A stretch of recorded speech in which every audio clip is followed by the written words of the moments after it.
mamiko faniriko atrinelabe masoandroko fifaliako ka tsy mety hoadinoko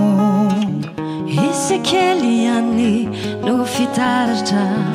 itarafana ny fiainana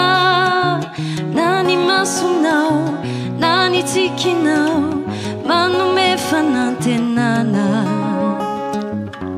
bao meu sary ataoko ambany ondana iatsolany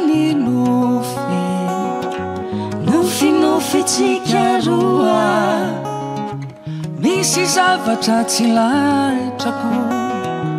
manahiralany saiko tsy mampatory andro amalalina fa mabifo maraina tsy maintsy anatra maraina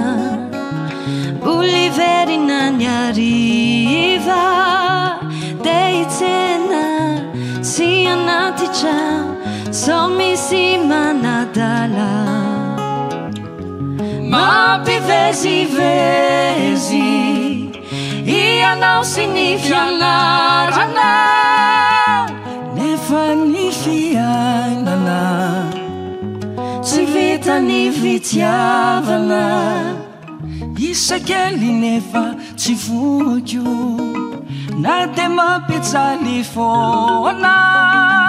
ianao no volana ianao no kitana fa nilony foko isekely nomba sekreako tsy lazaiko anizaniza anamboarako anoratako iraira vaovao voninkazo mbola ela vao alazo ilay fitiavako